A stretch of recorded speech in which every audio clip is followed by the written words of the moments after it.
बिस्मिल्लाहिर्रहमानिर्रहीम। अस्सलामु अलैकुम। कैसे हैं आप सब? मैं उम्मीद करती हूँ कि आप सब खैरियत से होंगे। कई साल पहले किसी मुल्क पर एक बादशाह हुकूमत करता था जिसका नाम अहमद था। उसका एक ही बेटा था। जब वो बेटा पैदा हुआ तो बादशाह ने एक नजूमी को बुलाया और उसको कहा कि मुझे मेरे बेटे की किस्मत के बारे में बताओ।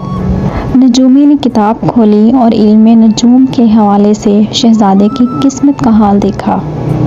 नजूमी का एक रंग आता और एक रंग जाता। जब बादशाह ने पूछा कि मुझे बताओ कि मेरे बेटे की किस्मत में क्या लिखा है, तो नजूमी ने जवाब दिया कि बादशाह सलामत, मैं आपको नहीं बता सकता, आप मुझे माफ़ कर दें। नजूमी बार बार किताब के सफ़े उलट पुलट कर रहा था जैसे उससे कोई गलती हो रही हो। जब कुछ ना मिला तो बादशाह के सब्र की इंतहा न रही। बादशाह ने गुस्से से पूछा कि मुझे बताओ कि मेरे बेटे की किस्मत में क्या लिखा है। नजूमी ने कहा, बादशाह सलामत, आप ना ही जानिए तो आपके लिए अच्छा है।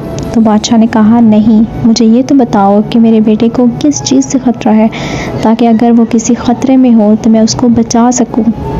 तो नजूमी ने कहा, बादशाह सलामत, फिर सुनिए। पहला ख़तरा आपके बेटे को ये है कि आपके बेटे को शेर खा जाएगा। अगर वो शेर से बच भी गया तो उसके बाद वो होगा जो मैं बताना नहीं चाहता। बादशाह ने कहा कि शेर के खा जाने से ज़्यादा ख़तरनाक बात और क्या हो सकती है, आप बताएं तो सही। तो नजूमी ने कहा कि अगर वो शेर से बच गया तो वो आपको कत्ल कर देगा। उसके बाद बादशाह ने दोनों हाथ आसमान की तरफ उठाए और दुआ की। फिर नजूमी से कहा कि जो मर्ज़ी हो जाए, मैं अपनी और अपने बेटे की हिफाजत ज़रूर करूँगा, लेकिन सितारे गलत भी तो कह सकते हैं। नजूमी ने कहा, जी बादशाह सलामत, यकीनन सितारे गलत कह सकते हैं। बादशाह को उसने खुश करने के लिए ये सब कह दिया, लेकिन नजूमी को पता था कि सितारे गलत नहीं कहते। अब बादशाह ने अपनी बदनसीबी के साथ लड़ने का फ़ैसला कर लिया। उसने महल से कई मील दूर पहाड़ की चोटी पर एक अलग थलग महल तामीर करवाया। वो बहुत खूबसूरत था, लेकिन वहाँ पे किसी हैवान और जानवर का गुजर बसर नहीं था। उसने वहाँ पर एक तय खाना बनवाया जिसमें उसका बेटा रह सके। उस तय खाने का एक ही दरवाज़ा था। उसने उस दरवाज़े को अच्छी तरह से झाड़ियों और दरख्तों से ढांप दिया।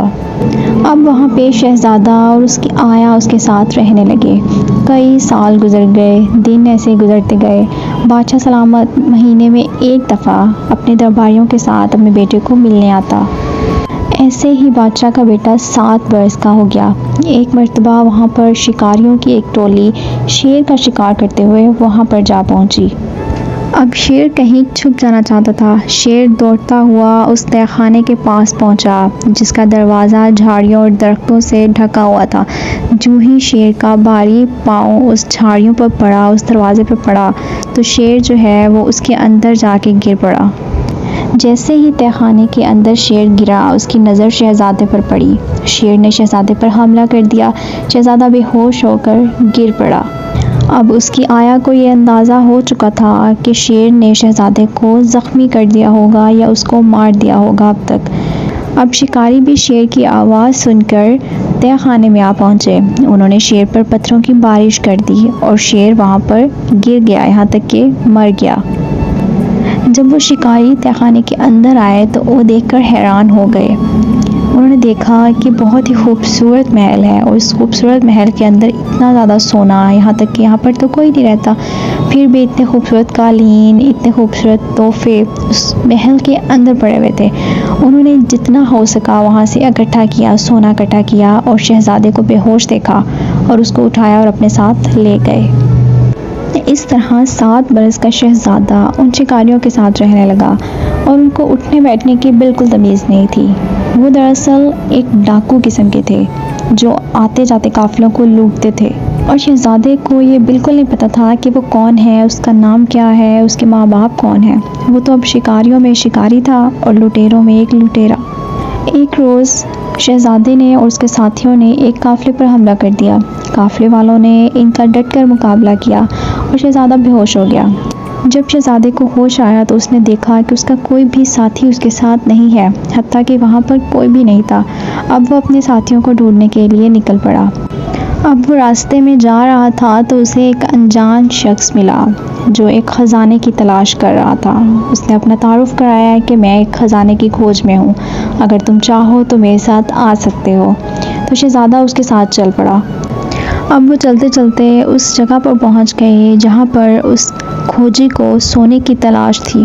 उसने कहा कि इस कुएं में इतना सोना है कि अगर हम 10 बाल्टियाँ भी भर लेंगे तो हम आराम से बैठकर खा सकते हैं, पूरी ज़िंदगी खा सकते हैं। तो उसने शहज़ादे को कुएं के अंदर भेज दिया। शहज़ादा बहुत डरा हुआ था, लेकिन वो हिम्मत करके कुएं के अंदर चला गया। ऐसे ही उन्होंने करते करते 9 बाल्टियाँ सोने की भर दी। जब आखिरी बाल्टी भरने लगा तो जैसे ही शहज़ादा ने बाल्टी भरी तो उस आदमी ने बाल्टी को ऊपर खींच लिया। उसके बाद काफ़ी देर तक कोई आवाज़ ना आई। शहज़ादा उसको आवाज़ लगाता रहा, लेकिन कोई आवाज़ ना आई बाहर से। शहज़ादे को समझ आ गया कि उसकी नीयत ख़राब हो गई है और वो उसे वहीं पर छोड़कर चला गया है। अब शहज़ादा बहुत परेशान था, लेकिन वो ये सोच रहा था कि अगर अल्लाह ताला ने मेरी ज़िंदगी लिखी हुई तो मुझे कोई ना कोई यहाँ से ज़रूर बचा लेगा। अब उस कुएं में शहज़ादे को एक तरफ रोशनी दिखाई दी। जब उस रोशनी के पास गया तो आगे उसको एक दरिया दिखाई दिया। अब शहज़ादे को उस दरिया के अंदर से तैर कर जाना था। अब शहज़ादा बहुत डर रहा था कि मैं पानी के अंदर से कैसे जाऊंगा, लेकिन वो हिम्मत करता हुआ तैरता हुआ एक नदी के किनारे पर पहुंच गया। अब उस नदी के बहाव के साथ वो चलने लगा। अक्सर बस्तियाँ नदी के किनारे ही होती हैं। अब वो नदी के बहाव के साथ चलता चलता एक गांव में पहुंच गया। उस गांव के लोग उस शख्स को देखकर, उस शहज़ादे को देखकर बहुत परेशान हो गए कि ये नया बंदा कौन आ गया। पहले तो गांव वालों को शहज़ादा बहुत अजीब सा लगा, लेकिन जब शहज़ादे ने बताया कि वो कैसे मौत के मुंह से निकलकर वापस आया है, कैसे आया है इधर, तो उन्होंने उसकी बात पर यकीन कर लिया और उसको कुछ खाने के लिए दिया और शहज़ादे को अपने पास रहने की इजाज़त भी दे दी। जो वक्त गुजरता गया, शहज़ादे को पता चलता गया कि ये लोग कौन हैं और इन्होंने क्यों शुरू में शहज़ादे को अपने पास रखने से मना किया और क्यों देखकर परेशान हो गए। दरअसल ये लोग डाकू थे जो लूट मार कर अपने बीवी बच्चों का पेट पालते थे। अब शहज़ादे को भी उनकी ज़िंदगी पसंद आने लगी। वो उनके साथ घुल मिल गया। शहज़ादे ने कहा कि अगर मेरी किस्मत में यही लिखा है तो मैं इनके साथ ही रहूँगा, क्योंकि शहज़ादे को ना अपना नाम पता था, ना अपने माँ बाप का पता था, तो शहज़ादा उनके साथ ही घुल मिल गया। दरअसल ये शहर जो था ये अहमद बादशाह सलामत का था। जो बादशाह सलामत अहमद था उसका शहर था ये। ऐसे ही कई माह गुजर गए और ये काफ़िलों पर हमला करते और लूटते रहते उनको। अब वहाँ के लोगों ने बादशाह सलामत से दरख्वास्त की कि हमें इन लुटेरों से बचाया जाए। शायद ही कोई काफ़िला होगा जो बग़ैर लूटे अपने शहर में दाखिल हो। सौदागरों ने कारोबार करना छोड़ दिया है। बाज़ार खाली पड़े हैं। खाने की कीमतों में बहुत ज़्यादा इजाफा हो चुका है। गरीबों की हालत बदतर होती जा रही है। खुदारा हमारी मदद करें। बादशाह अहमद को जब ये पता चला तो उसने उन डाकुओं से निपटने का फ़ैसला कर लिया और एक फ़ौजी दस्ता लेकर रवाना हो गया। अब जैसे ही बादशाह सलामत अपनी फ़ौज को लेकर वहाँ पर पहुँचे तो उन्होंने उन पर हमला कर दिया। अब दोनों तरफ के लोग बहुत बहादुरी से लड़े, लेकिन डाकुओं की जो तादाद थी वो बहुत कम थी और बादशाह सलामत की फ़ौज बहुत ज़्यादा थी। लेकिन शहज़ादे को इस जंग में बहुत मज़ा आ रहा था। लेकिन जब शहज़ादे ने देखा कि उसके साथी एक एक करके मर रहे हैं तो उसने बादशाही फ़ौज पर तीरों की बारिश कर दी। अब वो जो एक तीर था वो बादशाह सलामत को जाकर सीने पर लगा। उसके बाद वो अपने शहर वापस लौट आए। कुछ को कैदी बना लिया गया और कुछ मर गए। जब बादशाह सलामत अपने शहर आए तो सीने का ज़ख़म बहुत ज़्यादा गहरा था। बहुत कुछ करने के बाद भी वो ज़ख़म ठीक नहीं हो रहा था। अब बादशाह बहुत परेशान था और नजूमी की बात को लेकर बहुत परेशान था कि ये सब क्या हो रहा है। उसने तो कुछ और बताया था, ये तो कुछ और हो रहा है। जैसे जैसे वक्त गुजर रहा था वैसे ही ज़ख़म गहरा होता जा रहा था। तो उसी वक्त बादशाह ने नजूमी को बुलाया और उससे पूछा कि आपने कहा था कि अगर मेरा बेटा शेर का लुक़मा ना बना तो वो मुझे मार डालेगा, लेकिन मैं तो इस वक्त एक डाकू के तीर से मर रहा हूँ। और आपको ये भी याद होगा जब हमने तय खाने की तलाशी ली थी तो हमें शेर के अलावा वहाँ पर कुछ नहीं नज़र आया और मेरा बेटा भी वहाँ पर नहीं था, तो उसको किसने बचा लिया फिर? अगर तो आपकी बात सच थी तो फिर ये नौजवान वही होना चाहिए।